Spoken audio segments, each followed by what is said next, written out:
അന്നം ദൈവമാണ്. ഒരു കഥയായാലോ? ചൊട്ടയിലെ ശീലം ചുടലവരെ എന്നാണല്ലോ പഴഞ്ചൊല്ല്. പണ്ട് തിരുവള്ളുവർക്ക് ഒരു ശീലമുണ്ടായിരുന്നു.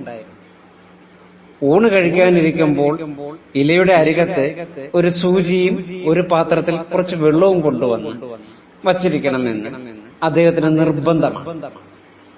അദ്ദേഹത്തിന്റെ ഭാര്യ ഒരിക്കലും ഈ പതിവ് തെറ്റിച്ചിരുന്നില്ല.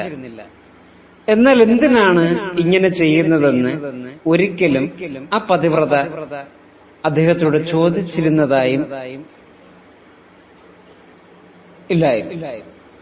വയസ്സായി കിടപ്പിലായി ഒരു ദിവസം തിരുവള്ളുവർ ഭാര്യ വാസുകിയെ അരികിൽ വിളിച്ച് പറഞ്ഞു, ഞാൻ ദിവസേന ഉണ്ണാനിരിക്കുമ്പോൾ ഇലക്കരികിൽ വെള്ളവും സൂചിയും വയ്ക്കണം എന്ന് പറഞ്ഞിരുന്നല്ലോ. ആ കർമ്മം നീ തെറ്റാതെ അനുവർത്തിച്ചു പോരുകയും ചെയ്തു. എന്നാൽ ഒരിക്കലും അതിന്റെ ആവശ്യകത എന്താണെന്ന് നീ ചോദിച്ചില്ല. എന്നാൽ ഇപ്പോൾ നീ ചോദിക്കാതെ തന്നെ ഞാൻ പറയേണ്ടി വന്നിരിക്കുകയാണ്.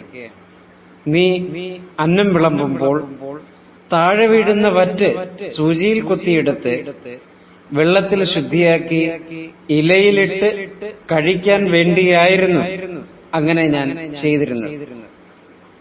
എന്നാൽ ആ സൂചിക്ക് ഇന്ന് വരെ വേല കൊടുക്കാൻ എനിക്ക് കഴിഞ്ഞിട്ടില്ല. ഒരു ദിവസം പോലും ഒരു വറ്റുകൂടെ കീഴെ കളയാൻ ഞാൻ ശ്രമിച്ചിട്ടില്ല. അന്നം ദൈവമാണ്, അതൊരിക്കലും പാഴാക്കരുത്. അന്നം ദൈവമാണ്, അതൊരിക്കലും പാഴാക്കരുത്.